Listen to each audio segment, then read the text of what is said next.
අපි හැමෝගෙම ජීවිතවල කවදා හරි දවසක හමු වෙලා තියෙනවා අර කිසිදාක අමතක වෙන්නේ නැති ඊටමත් සුවිශේෂී ගුරුවරයෙක්. ඔව් අනිවාර්යයෙන්ම ඒක පාසලෙදි වෙන්නත් පුරුවන් නෙමත් නැත්තම් විශ්වවිද්‍යාලයේදී වෙන්නත් පුරුවන් නේද? හරියටමයි. ඒ අය පන්තියට ඇවිත් උගන්වද්දී අපිට නිකම්ම දැනෙන්නේ ඒක හරියට මැජික් එකක් වගේ කියලායි. ඒ කියන්නේ කිසිම මහන්සියක් නැතුව අර අමාරුම සංකල්ප පව අපේ ඔළුවට රිංගනවා. අන්න ඒක තමයි. හැබැයි අද මේ ගැඹුරු විමර්ශනය හරහා අපි හොයාගෙන යන්නේ අන්නේ මැජික් එක පිටුපස්ස තියෙන සැබෑ විද්‍යාවයි. ඔව් අපිට ලැබිලා තියෙන මූලාශ්‍ර ගොන්න දිහා බැලුවම ඒක හොඳටම පැහැදිලි. ඒ වගේ අධ්‍යාපන මනෝවිද්‍යා පර්යේෂණ පාඩම් සලසුම් මාර්ගෝපදේශ වගේ දේවල් ගොඩක් තියෙනවා. ඉතින් මේවා අරගෙන අපි අද බලන්න යන්නේ ඉගැන්වීම කියන දේ නිකම්ම කතා කිරීමක් නෙවෙයි. ඒක ඊටමත් සංකීර්ණ සැලසුම් සහගත විද්‍යාවක් සහ කලාවක් කියන එකයි. ඇත්තටම අපේ අරමුණ වෙන්නේ මේ ඉගෙනුම් ඉගැන්වීම් ක්‍රම සම්බන්ධයෙන් ඒවයි සියලුම ලක්ෂණ පවා ඊටමත් සුපැහැදිලිව පෙන්වා දෙන එකයි. හරි. අපි මේක ලියා ගමු. අපි මේ සම්පූර්ණ ක්‍රියාවලිය දැවැන්ත ගොඩනැගිල්ලක් නිර්මාණය කරනවා වගේ කියලා හිතමුකෝ. ඒක හොඳ උපමාවක්. ඔව්. ඉගැන්වීමේ ප්‍රවේශය එමත් නැත්නම් අපි ඉංග්‍රීසියෙන් කියන අප්‍රෝච් එක කියන්නේ හරියට වාස්තු විද්‍යාඥයෙක් අඳින මූලික සැලසුමට. ඒ ගොඩනැගිල්ලේ පදනම මොකක්ද කියන දර්ශනය තියෙන්නේ එතනයි. පැහැදිලි. එතකොට ඊළඟට තියෙන ඉගැන්වීමේ ක්‍රමය හෙවත් මෙතඩ් එක කියන්නේ ඒ සැලසුමානෝ ඇත්තටම ගඩුල් බඳින ආකාරයද වෙන්න ඕනේ. හරියටම. අන්තිමට ඉගැන්වීමේ ශිල්ප ක්‍රම නැත්නම් ටෙක්නික්ස් කියන්නේ අර ගඩුල් බඳින්න පාවිච්චි කරන මේසන් හැන්ද ජල මට්ටම වගේ නිශ්චිත මෙවලම් වලට. ඉතින් මේ තුනම එකට බැඳුනහම තමයි අර අපි දකින්න සාර්ථක පන්ති කාමරය නිර්මාණය වෙන්නේ නේද? අනිවාර්යයෙන්ම. මෙහිදී වඩාත් සිත්කන්නා කරුණ නම් අපි බොහෝ විට අවධානය යොමු කරන්නේ මොනවද උගන්වන්නේ කියන විෂය කරුණට පමණක් වීමයි. ඔව් ගොඩක් අය හිතන්නේ අන්තර්ගතය විතරයි වැදගත් කියලා. හැබැයි මේ මූලාශ්‍ර වලින් ඊටා පැහැදිලිව පෙන්වා දෙනවා එය කෙසේ උගන්වනවද යන්න ඊටත් වඩා ප්‍රබල බලපෑමක් කරනවා කියලා. ඒ වගේම අර ඔබ කිව්ව ගොඩනගන දාර්ශනික පදනම ඊටමත් වැදගත්. ඒ කියන්නේ අර සාමාන්‍ය සහ සුවිශේෂී ක්‍රම අතර වෙනස ගැන නේද? ඔව් මූලාශ්‍රවල පැහැදිලිව වෙන් කරලා තියෙනවා සාමාන්‍ය ඉගැන්වීම් ක්‍රම සහ සුවිශේෂී ඉගැන්වීම් ක්‍රම කියලා. සාමාන්‍ය ක්‍රම කියන්නේ දේශන, සාකච්ඡා වගේ ඕනෑම විෂයකට අදාළ කරගන්න පුළුවන් විශ්වීය රාමුවලට. එතකොට සුවිශේෂී ක්‍රම කියන්නේ? ඒවා යම් නිශ්චිත විෂයයේ මූලික ස්වභාවයටම ආවේනික දේවල්. උදාහරණයක් විදියට විද්‍යාව විෂයේදී පරිේශනාගාර ක්‍රමය යොදා ගැනීම දක්වන්න පුළුවන්. ඒක ඇත්ත. ඉතිහාසය උගන්වන්න පරිේශනාගාර ක්‍රමය පාවිච්චි කරන්න බැහැනේ. හරියටම. මේ පදනමක් නැතිව නිකම්ම ක්‍රමයක් පාවිච්චි කළොත් ඒක හරියට අත්තිවාරයක් නැතිව වහලයක් ගහන්න හදනවා වගේ වැඩක්. ඒ උපමාව ගොඩක් පැහැදිලි. එහෙනම් අපි මුලින්ම යමු ලෝකයේ හැමතැනම වැඩියෙන්ම පාවිච්චි වෙන අර අපිට හුරු පුරුදුම තැනට. ඒ කියන්නේ සාම්ප්‍රදායික පන්ති කාමරය ගැන කතා කරන්නේ නේද? ඔව්. ගුරුවරයා මූලික කළගත්තු ටීචර් සෙන්ටර්ඩ් ක්‍රම. මේකෙදි ප්‍රධානම දේ තමයි දේශන ක්‍රමය. ගුරුවරයා වේදිකාවට හෝ පන්තියේ ඉස්සරහට ඇවිත් Taman දන්නා කරුණු ටික අඛණ්ඩව ඉදිරිපත් කරන එක. ඒක තමයි. මේකේ තියෙන ආර්ථික සහ ප්‍රායෝගික වාසි නම් පැහැදිලි. කාලය ඉතිරි වෙනවා එකපාර ළමයි 100 දෙනෙකුට උනත් උගන්වන්න පුරුවන්. හැබැයි මට මෙතන ලොකු ගැටලුවක් පේනවා. මේ ක්‍රමයේදී දරුවා කියන්නේ නිකම්ම අහගෙන ඉන්න කෙනෙක් විතරයි. මේක හරියට රේඩියෝ සිග්නල් එකක් බ්‍රෝඩ්කාස්ට් කරනවා වගේ වැඩක් නේද? ඒක මාරු උපමාව රේඩියෝ එකක්. ඔව් අහන කෙනාගේ රේඩියෝ එක ඔන් කරලාද ඔෆ් කරලාද එහෙමත් නැත්නම් channel එක මාරු කරලාද කියලා කියන කෙනා දන්නේ නැහැ. ඒක ඇත්ත. ඉතින් ළමයාගේ ප්‍රායෝගික කුසලතා මුකුත් වර්ධනය වෙන්නේ නැත්තම් ඇයි මේ දේශන ක්‍රමය තාමත් මෙච්චර දුරට අධ්‍යාපන පද්ධතිය ඇතුලේ පවතින්නේ? ඒ තර්කය ඊටමත් නිවැරදි. දේශන ක්‍රමේදී ශිෂ්‍යයා නිෂ්ක්‍රීය ශ්‍රාවකයෙක් බවට පත්වීම එහි ඇති ප්‍රධානතම දුර්වලතාවයේ විදිහට මේ මූලාශ්‍ර පෙන්වා දෙනවා. ඒ කියන්නේ මතකයේ රැඳෙන ප්‍රමාණය අඩුයි. ඔව්. ඒ වගේම පුද්ගල අවධානයක් ලබා දෙන්න අමාරුයි. නමුත් ඇයි මෙය තාමත් පවතින්නේ ඇහුවොත් සරලවම කිව්වොත් ප්‍රායෝගික ලෝකයේදී ගුරුවරයෙකුට ඊටා කෙටි කාලයක් ඇතුළත දැවැන්ත විෂය නිර්දේශක ආවරණය කරන්න සිද්ධ වෙනවා. ඒ කියන්නේ කාර්යක්ෂමතාවය. හරියටම. අනේ කාර්යක්ෂමතාවය ලබා ගන්න මෙය අත්‍යවශ්‍යයි. හැබැයි අර ඔබ කිව්ව රේඩියෝ සිග්නල් එක නිකම්ම අපතේ යන්නේ නොදී අල්ලා ගන්න දක්ෂ ගුරුවරයෙක් දන්නවා. ඒ කොහොමද? ඔවුන් දේශනයක් කරන්නේ නිකම්ම කරුණු වගකීමක් විදිහට නිවි. මනෝවිද්‍යාත්මකව දරුවාගේ මොලේ අවදියෙන් තියන්නේ දෘශ්‍ය ආධාරක භාවිත කරනවා. ප්‍රස්තාර, සිතියම්, සජීවීකරණයන් හරහා ඒකාකාරී බව බිඳිනවා. ඒ කියන්නේ දෘශ්‍ය දේවල් එකතු කරනවා. ඔව්. ඊටත් වඩා වැදගත්ම ශිල්ප ක්‍රමය තමයි ප්‍රශ්නකරණය. දේශනීය අතරමැද නිතරම ප්‍රශ්න අහලා ළමයින්ගේ මූලයේ යලි යලිත් පාඩමද සම්බන්ධ කරගන්නවා. ඒ කියන්නේ හරි මෙවලම් පාවිච්චි කළොත් ඒකාකාරී දේශනයක් වුණත් අන්තර්ක්‍රියාකාරී කරන්න පුළුවන්. මම මූලාශ්‍රවල දැක්කා දේශන සාකච්ඡා ක්‍රමය කියලා වෙනම සංකල්පයක්ත් තියෙනවා. ඔව්. එතනදී ගුරුවරයා විතරක් නෙවෙයි දරුවන්ටත් තමන්ගේ අදහස් දක්වන්නේ ඉඩක් ලැබෙනවා. ඒ වගේම මේ යටතේ තියෙන තවත් වැදගත් ක්‍රමයක් තමයි ප්‍රදර්ශන ක්‍රමය. මෙතනදී කතාවට වඩා ක්‍රියාවටයි මුල් තැන දෙන්නේ. අර ඩෙමොන්ස්ට්‍රේෂන් කියන එක නේද? ඔව් මේක විශේෂයෙන්ම වැදගත් වෙන්නේ ඇයි කියලා මූලාශ්‍රවල අපූර්වට විස්තර වෙනවා. හිතන්න භයානක රසායනික ද්‍රව්‍යයක් පාවිච්චි කරන විද්‍යාගාර පරීක්ෂණයක් ගන්න. ළමයින්ක කෙලින් මේක කරන්න දුන්නොත් අනතරක් වෙන්න පුරවන්නේ. ළමයි ඒක බලාගෙන ඉඳලා ආරක්ෂිත ක්‍රමවේද අනුකරණය කරන්න ඉගෙන ගන්නවා. ඔව් ප්‍රදර්ශන ක්‍රමය හරහා ඇසින් දැක බලා ගැනීමෙන් සංකීර්ණ ක්‍රියාවලියක පියවර තේරුම් ගන්න පහසු වෙනවා. හැබැයි ඒකෙත් පොඩි අවුලක් තියෙනව නේද? ඔව්. එහිදීත් පවතින ගැටලුව තමයි දරුවාට තම දෑතින්ම එම කාර්ය කිරීමට අවස්ථාවක් නොලගෙන තාක්කල් සැබෑ ප්‍රායෝගික කුසලතාවය වර්ධනය වීමක් සිදු වෙන්නේ නැහැ. එය හුදෙක් නිරීක්ෂණයක් පමණයි. අන්න එතනින් තමයි මට ඊළඟ ප්‍රශ්නේ මතුවෙන්නේ. දේශනය හරහා ඇහුවා ප්‍රදර්ශනය හරහා දැක්කා. නමුත් කෙනෙක් ඇත්තටම ඉගෙන ගන්න තමන්ම දෙයක් කරොත් විතරයි නේද? ඒක තමයි ලෝකයේ පිළිගත්තු සත්‍ය. එගෙනම් මේ ගුරුවරයා කේන්ද්‍ර කරගත්තු ළමයා නිකම්ම බලාගෙන හරි අහගෙන හරි ඉන්න ක්‍රමවලින් එහාට ගිහින් ශිෂ්‍යයා සම්පූර්ණයෙන්ම ක්‍රියාකාරී වෙන තැනකට අපි යන්නේ කොහොමද? අන්න එතනදී තමයි අධ්‍යාපනයේ විශාලතම පෙරළිය සිද්ධ වෙන්නේ. ශිෂ්‍ය කේන්ද්‍රීය සහ ඉගෙනුම් කේන්ද්‍රීය ක්‍රම කරලියට එන්නේ ඔර අඩුව පුරවන්නයි. එචානේ පන්තියේ කන්ට්‍රෝල් එක ළමයින්ට දෙලෝ වගේ වැඩක්ද? ඔව් පන්ති කාමරයේ මුළු ගතිකත්වයම සම්පූර්ණයෙන් වෙනස් වෙනවා. ගුරුවරයාගේ භූමිකාව දැනුම බෙදා හරින්නෙකුගේ ඉඳන් පහසුකම් සපයන්නෙකු හෙවත් ෆැසිලිටේටර් කෙනෙක් බවට පත් වෙනවා. දරුවා Taman විසින්ම ගවේෂණය කරලා දැනුම ගොඩනගා ගන්නවා. පොඩ්ඩක් ඉන්න මට මේ පහසුකම් සපයන්නා කියන වචනෙත් එක පොඩි ගැටලුවක් තියෙනවා. ඒයි ගුරුවරයා නිකන්ම පැත්තකට විලා ළමයින්ට ඕන දෙයක් කරගන්න කියලා පහසුකම් විතරක් සැපේවොත් ළමයි 30 40ක් ඉන්න පන්තියක් සම්පූර්ණ අවුල් ජාලයක් වෙන්නේ නැද්ද? ගුරුවරයෙක් උගන්වන්නේ නැතුව කොහොමද ඉගෙනීමක් සිද්ධ වෙන්නේ? අපි මේක වඩාත් පුළුල් රාමුවකට සම්බන්ධ කළොත් පහසුකම් සැපීම කියන්නේ නිකම්ම අතෑරලා දානවා කියන එක නෙවෙයි. මනෝවිද්‍යාවේ මේකට කියන්නේ සහායක රාමුවක්. නැත්නම් ස්කැෆෝල්ඩින් සපයනවා කියලා. ඒ කියන්නේ යම්කිසි ව්‍යුහයක් දෙනවා? හරියටම ගුරුවරයා කරන්නේ අදෘශ්‍යමාන මායින් ටිකක් හදන එක. ළමයා වැටෙන්නේ අනපට විතරක් අල්ල ගන්නවා. හැබැයි ඇවිදින්න දෙන්නේ ළමයාටමයි. ඒක හොඳ පැහැදිලි කිරීමක්. මේක ඊටමත් පැහැදිලි වෙනවා ගැටලු පාදක ඉගෙනුම. හෙවත් PBL වගේ ක්‍රම දිහා බැලුවහම. මේකෙදි පාඩම පටන් ගන්නෙම න්‍යායක් උගන්වලා නෙවෙයි සැබෑ ලෝකයේ සංකීර්ණ ගැටලුවකින්. ඒ කිව්වේ උදාහරණයක් දෙන්න පුළුවන්ද? උදාහරණයක් විදියට අපේ පාසලේ කැලි කසල ප්‍රශ්න විසඳන්නේ කොහොමද වගේ ප්‍රශ්නයක් දෙනවා. ළමයින්ම හොයනවා මේක විසඳන්න විද්‍යාව, ගණිතය, සමාජ අධ්‍යයනය කොහොමද පාවිච්චි කරන්න කියලා. ඒ කියන්නේ එයාලට අරමුණක් තියෙනවා. ඔව් මේකෙන් මොළය තුල ප්‍රබල කුතුහලයක් ඇතිවෙර නිසා ඔවුන් හරිව උනන්දුවෙන් තොරතුරු හොයනවා. ඒක මාරම ලස්සන ක්‍රමයක්.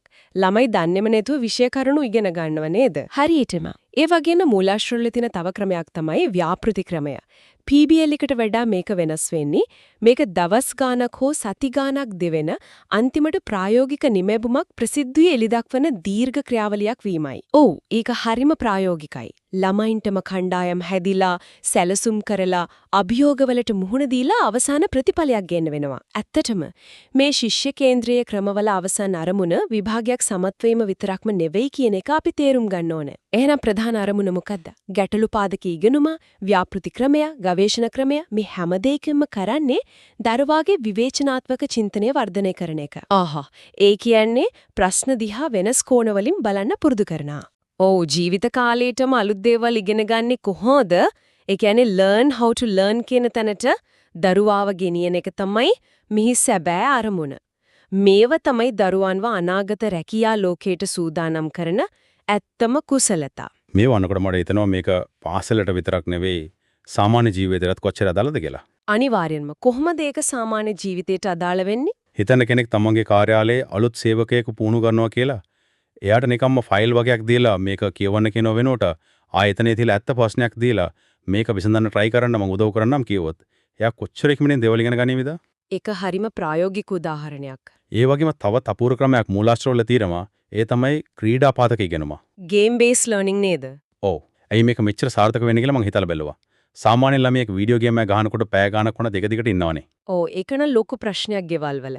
ඒකට හේතුව තමයි ක්ෂණික ප්‍රතිපෝෂණ. ඒ කියන්නේ තමන් හරිද වැරදිද කියලා එස්සැනින් දැනගන්න ලැබෙන එක. ගේම් එකේදී පියවරක් වැරදුනොත් ගේම් ඕවර් වෙනවා. ආයෙත් මුලින් ඉඳන් පටන් ගන්නවා. අන්න ඒකයි රහස. අන්න ඒ ක්ෂණික ප්‍රතිපෝෂණේ ඉගෙනීමට ගෙනාවහම මොලේ ඩෝපමින් ශ්‍රාවය වෙලා ඉගෙන ගන්න එක විනෝදයක් බවට පත් වෙනවා. ඊටමත් නිවැරදි විශ්ලේෂණයක්. ඊළඟට අපි කතා කළොත් ඉගෙනුම් කේන්ද්‍රීය ක්‍රම ගැන. මෙහිදී සිද්ධ වෙන්නේ ගුරුවරයා සහ ශිෂ්‍යයා යන දෙපාර්ශ්වයම එකතු වෙලා ඉගෙනුම් ක්‍රියාවලියට හවුල් වීමයි. ඒ කියන්නේ ගුරුවරයාත් ඉගෙන ගන්නවා කියන එකද? සැබෑ සිද්ධි අධ්‍යයනය හෙවත් කේස් බේස්ඩ් ලර්නින් වගේ දේවල් මීට හොඳ උදාහරණයක්.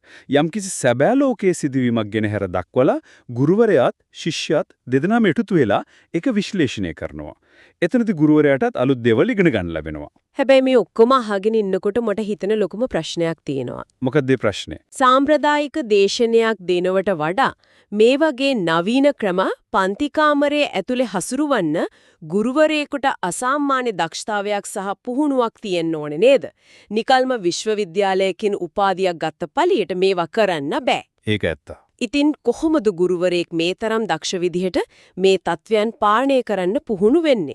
ඒක තමයි ඇත්තම තිරේ පිටුපස තියෙන කතාව. සාර්ථක ගුරුවරයෙක් නිර්මාණය වෙන්න එක නිකම්ම ඉබේ සිදුවෙන ප්‍රතිහාරයක් නෙවෙයි.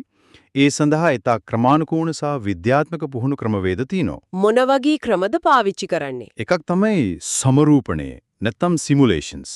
මෙතෙන්දි කරන්නේ કૃතිම පන්ති කාමර පරිසරයක් නිර්මාණය කරලා ඒක ඇතුලේ අභ්‍යාස කරන එක. හරියට අර පියාසර පුහුණුව ලබන නියමුවන් සිමුලේටර් භාවිතා කරනවා වගේමයි නේද? හරියටම. වැරද්දක් වුණත් සැබෑ දරුවන්ට කිසිම හානියක් වෙන්නේ නැහැ. හැබැයි ඊට වඩා ප්‍රබල සංකල්පයක් 1960 දශකයේදී ස්ටැන්ෆර්ඩ් විශ්වවිද්‍යාලයේ ඩ්වයිට් ඇලන් විසින් හඳුන්වා දුන්නා. ඒ මොකද්ද? ඊ තමයි සූක්ෂම ඉගැන්වීම එමත් නැත්නම් මයික්‍රෝ ටීචින් කියන්නේ. මං ඒ ගැන මූලාශ්‍රවල කියුවා. ඒක හරිම අපූර්ව සංකල්පයක්.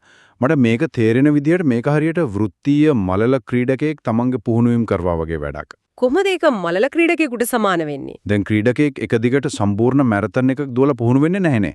සමහර විට එයා සති ගාලක් පුහුණු වෙන්නේ තමන්ගේ කකුල තියෙන කෝණය නිවැරදි කරගන්න විතරක් වෙන්න පුළුවන්. ඒක මරු උදාහරණය. ඒ වගේ සූක්ෂම ඉගැන්වීමේදී සම්පූර්ණ විනාඩි 40ක පන්තියක් කරනවා වෙනුවට මුළු ඉගැන්වීමේ ක්‍රියාවලියම කුඩා කොටස් වලට කඩනවා.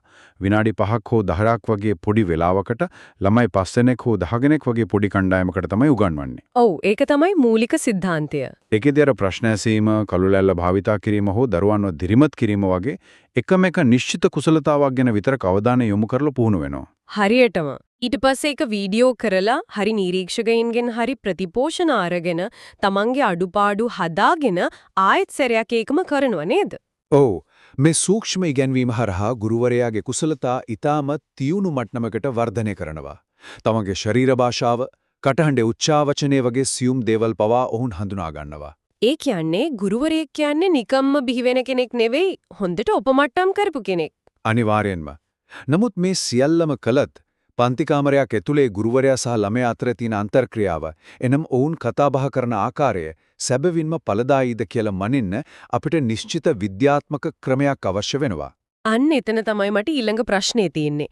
දැන් අපි කොහොමද හරියටම මැනගන්නේ පන්ති කාමරයක් ඇත්තටම ප්‍රජාතන්ත්‍රවාදීද කියලා? ඒ කිව්වේ වෙනත් විදිහකින් කිව්වොත් ගුරුවරයා විතරක්මද පන්තියේ කතා කරන්නේ නැතිනම් දරුවන්ට කතා කරන්න හිතන්න ප්‍රශ්න අහන්න ප්‍රමාණවත් ඉඩක් දෙනවද කියලා අපි කොහොමද හොයාගන්නේ? නිකම් පිටිපස්සේ ඉඳන් බලාගෙන ඉඳලා මේක මෙහෙමයි කියලා කියන්න අමාරුයි නේද? අන්න ඒකට තමයි නෙඩ් ෆ්ලෑන්ඩර්ස් කියලා අධ්‍යාපනවේදියා හඳුන්වා දුන් ෆ්ලෑන්ඩර්ස්ගේ අන්තර්ක්‍රියා න්‍යාසය. එහෙමත් නැත්නම් ෆ්ලෑන්ඩර්ස් ඉන්ටරැක්ෂන් ඇනලිසිස් කියන ක්‍රමය පාවිච්චි කරන්නේ. ඒකෙන් කොහොමද ඒක මනින්නේ? මේක ඊටමත් සූක්ෂම විද්‍යාත්මක මැනීමක්. නිරීක්ෂකයෙක් පන්තියට ගිහින් හැම තප්පර 3කට වරක්ම පන්තියේ සිදුවෙන sannivedanaye නිශ්චිත කේතයක් හරහා සටහන් කරගන්නවා. තප්පර 3කට වරක් ඒ තරම් ඉක්මනට. ඔව්. ඇයි තප්පර 3ක්? මොකද මිනිස් sannivedanayeදී අවධානය සහ කතා කරන මාතෘකාව තප්පර 3න් 3ට වෙනස් වෙන්න පුළුවන් නිසායි. ඒක ඇත්ත. මේකටි ප්‍රධාන වශයෙන් ගුරු කතාව, ශිෂ්‍ය කතාව සහ නිශ්ශබ්දතාවය හෝ ව්‍යාකූලතාවය කියලා කොටස් තුනකට බෙදෙනවා. හැඩේ ගුරු කතාව කියන එක ඇතුළෙත් උපක්‍රම තියෙනව නේද? මොකද ගුරුවරයා කතා කරන්න හැම වෙලේම එකෙන් ළමයට හොඳක් වෙන්නේ නැහනේ. අනිවාර්යෙන්ම ගුරු කතාවේදීත් බලනවා ගුරුවරයා ඍජු බලපෑම්ද කරන්නේ. එනම් කරුණු කියවීම, උපදෙස් දීම හෝ විවේචනය කිරීම වැනි දේවල්ද කරන්න කියලා. ඒ කියන්නේ නියෝග දෙනවා වගේ දේවල්. එහෙමත් නැත්නම් වක්‍ර බලපෑම්ද කරන්න කියලා බලනවා. වක්‍ර බලපෑම් කියන්නේ ළමයින්ගේ අදහස් පිළිගැනීම, ප්‍රශංසා කිරීම, දිරිමත් කිරීම සහ ප්‍රශ්න ඇසීම වගේ දේවල්. ඉතින් මේ සටහන් කරගෙන දත්තවලින් මොකද කරන්නේ? මේ තත්පර තුනෙන් තුනේ සටහන අන්තිමට විශේෂ න්‍යාසයකට එහෙමත් නැත්නම් මැට්‍රික්ස් එකකට දැම්මහම අපිට ඉතා පැහැදිලි චිත්‍රයක් ලැබෙනවා ඒ ගුරුවරයා පන්තිය පාලනය කරන විදිය මොන වගේද කියලා. ඒ කියන්නේ ගණිතමය වශයෙන්ම පෙන්වන්න පුළුවන්. හරියටම. එයාලා තමන්ගේ කාලයෙන් කොච්චර ප්‍රතිශතයක් ළමයින්ව දිරිමත් කරන්න පාවිච්චි කරනවද කොච්චර ප්‍රතිශතයක් තමන්ගේ මතය බලෙන් පටවන්න පාවිච්චි කරනවද කියලා ගණිතමය වශයෙන්ම ඔප්පු කරලා පෙන්වන්න පුළුවන්. ඒ කියන්නේ තත්පර තුනෙන් තුනට සටහන් කරනවා කියන්නේ විනාඩි 40ක පන්තියකදී දැවැන්ත දත්ත සමුදායක් එකතු වෙනවා. ඒකෙන් ගුරුවරයාගේ මුළු වෘත්තීය පෞරුෂයම වගේ මැපින් වෙනවා නේද? ඔව් ඒක හරිම නිවැරදි මිනුම. ඒක විශ්මිතයි. හරි. එනම් මේ දාර්ශනික න්‍යායන්, ගුරු පුහුණුවීම්, දත්ත විශ්ලේෂණ ඔක්කොම හරි. ඊළඟට අපි බලන්න ඕනේ මේ සේරම එකතු වෙලා එදිනෙදා පන්ති කාමරය ඇත්ත ප්‍රායෝගික පාඩමක් බවට පරිවර්තනය වෙන්නේ කොහොමද කියලා. ඒ කියන්නේ ප්‍රායෝගික මෙවලම් පෙට්ටි ගැන කතා කරන්න යන්නේ. ඔව් ගුරුවරයාගේ ප්‍රායෝගික මෙවලම් පෙට්ටිය. ඒ කියන්නේ අර අපි මුලින් කතා කරපු ඉගෙනීමේ ශිල්පක්‍රම හේවත් ටෙක්නික්ස් මොනවද කියලා අපි විමසා බලමු. ශිල්පක්‍රම තෝරා ගැනීම රඳා පවතින්නේ විෂය මාතෘකාව සහ දරුවන්ගේ සංජානන මට්ටම මතයි. ඒ කියන්නේ ළමයින්ගේ වයස සහ තේරුම් ගැනීමේ හැකියාව අනුව. ඔව් උදාහරණයක් විදිහට වියුක්ත සංකල්ප.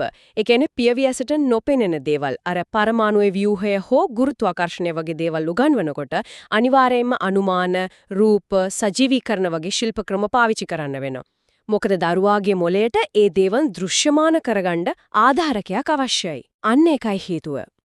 ඔව් ඒ වගේම බුද්ධි කලම්බනේ එහෙමත් නැත්නම් බ්‍රේන්ස්ටෝමින් වගේ ක්‍රම හරහා කිසිම විවේචනයකින් තොරව කෙටි කාලයක් ඇතුළත නිදහසේ අදහස් ගොඩාක් මතු කරගන්න දරුවන්ට අවස්ථාව දෙනවා නේද? ඒක ඊටාම ජනප්‍රිය ක්‍රමයක්. තවත් ප්‍රබල මෙවලමක් තමයි කතාන්දර කීම. හෙවත් ස්ටෝරි ටෙලිං. ඇයි කතාන්දර මෙච්චර සාර්ථක වෙන්නේ? මොකද මිනිස් මොළය පරිණාමය වෙලා තියෙන්නේ කතාන්දර හරහා තොරතුරු ග්‍රහණය කරගන්නයි. ඒක මනෝවිද්‍යාත්මකව ඔප්පු කරපු දෙයක්. ඔව් කතාවක තියෙන ආරම්භය, ගැටුම සහ විසඳුම කියන ආකෘතිය ඇතුළට අමාරු විද්‍යාත්මක සංකල්පයක් වුණත් රින්ගෙව්වොත් ඒක කවදාවත් අමතක වෙන්නේ නැහැ. ඒ වගේම තවත් ප්‍රයෝජනවත් ශිල්ප ක්‍රමයක් ගැන මූලාශ්‍රවල සඳහන් වෙනවා. මොකද්ද? ඒ තමයි යුගල සාකච්ඡා.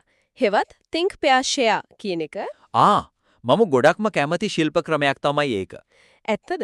කොහොමද ඒක වෙන්නේ කියලා විස්තර කරන්න පුළුවන්ද? මුලින් ගුරුවරයා ප්‍රශ්නයක් දීව තනියම හිතන්න කාලය දෙලවා. ඒක තමයි think.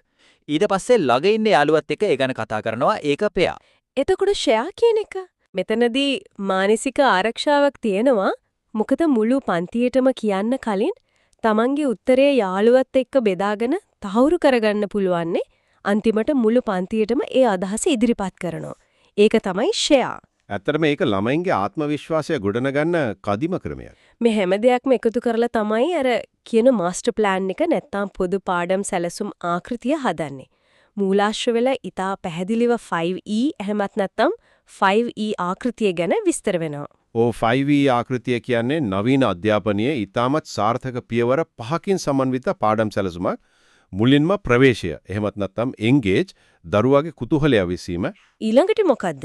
ඊළඟට ගවේෂණය ඒ කියන්නේ එක්ස්ප්ලෝර් දරුවන්ට තමන්ම අත්හදා බලන්න අවස්ථාව දීම. ඊට පස්සේ පැහැදිලි කිරීම ඒ කියන්නේ එක්ස්ප්ලේන්. ඊට පස්සේ ඉන්පසු විස්තරණය ඉලැබරේට් ඒ දැනුම වෙනත් අවස්ථාවකට යොදා ගැනීම. සහ අවසානයේ ඇගයීම ඉවැලුවේට්. පියවර 5ක්. ඒ ගැන කුතුහලයක් ඇති වුණාට පස්සේ තමයි ඒකට අදාළ න්‍යාය පැහැදිලි කිරීම මොලේට හොඳින්ම අවශෝෂණය වෙන්නේ. ඒ කියන්නේ කලින්ම න්‍යාය කටපාඩම් කරෙවොත් වැඩක් නැහැ. ඔව්. කලින්ම කටපාඩම් කරෙවොත් ඒකේ කිසිම අරමුණක් වුන් දකින්නේ නැහැ. මට හිතෙන විදිහට මේ 5E සලසුම පාසලකට විතරක් නෙවෙයි සීමා වෙන්නේ. වෙන කොහේදීද මේක පාවිච්චි කරන්න පුළුවන්. හිතන්න කෙනෙක් ආයතනයක අධ්‍යක්ෂ මණ්ඩලයට අලුත් නිෂ්පාදනයක් ගැන ප්‍රසන්ටේෂන් එකක් කරනවා කියලා. මුලින්ම පාරිභෝගිකයාගේ ප්‍රශ්නයක් පෙන්නලා අවධානය ගන්නවා. ඒක තමයි engage. හොඳ යෙදීමක්. ඊට පස්සේ ඒ ප්‍රශ්නේ කොච්චර දරුණුද කියලා දත්ත එක්ක ගවේෂණය කරනවා. ඒක explore. ඊට පස්සේ තමන්ගේ නිෂ්පාදනය ගැන පැහැදිලි කරනවා. explain. අන්න ඒ වගේ තොරතුරු ඵලදායීව අනුන්ට sannivedanaya කරන්න ඕන කරන ඕනෑම කෙනෙකුට මේක කදිම රාමුවක් සපයනවා. යක් නෙවෙයි. ඒ කියන්නේ මොකද්ද? ඒක ආයතනික මට්ටමේ වුණත් පාසල් මට්ටමේ වුණත් සාර්ථක වෙන්න නම් එක ප්‍රධාන රන් රීතියක් තියෙනවා. ඒ තමයි අරමුණ, ක්‍රමය සහ ශිල්ප ක්‍රමය කියන තුනම එකම සරල රේඛාවක ගමන් කළ යුතු වීම. ඒ කියන්නේ ඒ තුනම එකිනෙකට ගැලපෙන්න ඕනේ. අනිවාර්යයෙන්ම. ඔබගේ අරමුණ වෙන්නේ දරුවන්ගේ නිර්මාණාත්මක චින්තනය වර්ධනය කිරීම නම් ක්‍රමයේ විදිහට ගුරුවරයා පමණ කතා කරන දේශනයක් තෝරගෙන ශිල්ප ක්‍රමයේ විදිහට කළු ලෑල්ලේ කරුණු ලිව්වොත් ඒක කවදාවත් සාර්ථක වෙන්නේ නැහැ. මේ අංග තුනම එකිනෙකට තදින්ම ගැලපෙන්නම ඕනේ. ඔව් ඒක හරියට අපි මුලින්ම කතා කරපු ගොඩනැගිල්ල වගේම තමයි. වාස්තු විද්‍යාඥයාගේ සැලසුම අහස උසට යන වීදුරු ගොඩනැගිල්ලක් වෙලා මේසන් බාස් ගඩොල් සහ මැටි වලින් බිත්ති බැදලා පාවිච්චි කරන මෙවලම් වැරදි නම් ඒ ගොඩනැගිල්ල කවදාවත් හිටගන්නේ නැහැ. හරියටම හරි.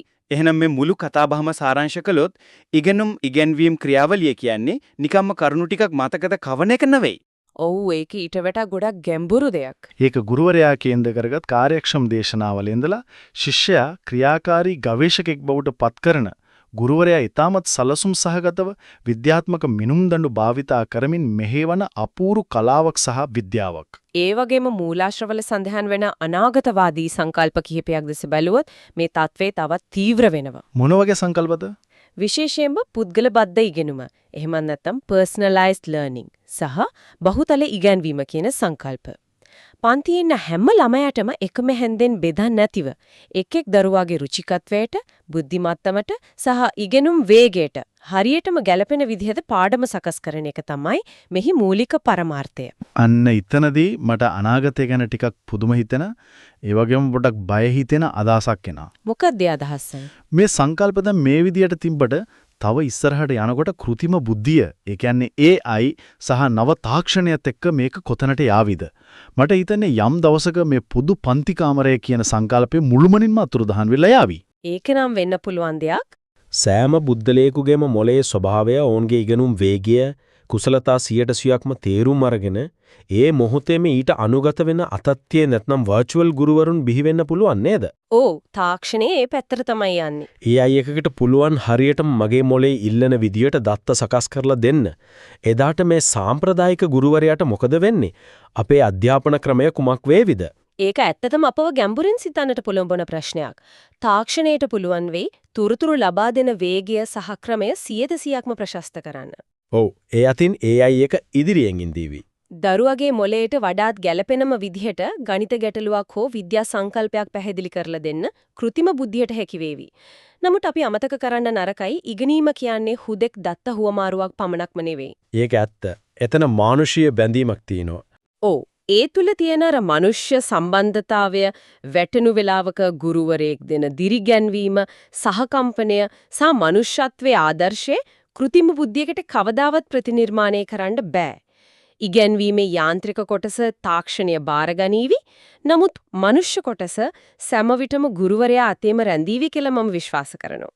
ඒක ඇත්තරම හිතට වදින නිගමනයක්. එහෙනම් මේ ගැඹුරු විමර්ශනය හරහා අපි ඉගැන්වීමේ ගොඩනැගිල්ලේ අත්විවරමේ දන් වහලේ දක්වාම ඒ පිටුපස තියෙන නොපෙනෙන විද්‍යාව ගවේෂණය කළා. ඔව් අපි ඒ ගැන හොඳ සාකච්ඡාවක් කළා. අපිට ලැබුණු මූලාශ්‍ර හරහා ඉගෙනුම් සහ ඉගැන්වීම් ක්‍රම ගැන මනා පැහැදිලි කිරීමක් කරන්න අපිට පුරුවන් වුණා කියලා මම හිතනවා.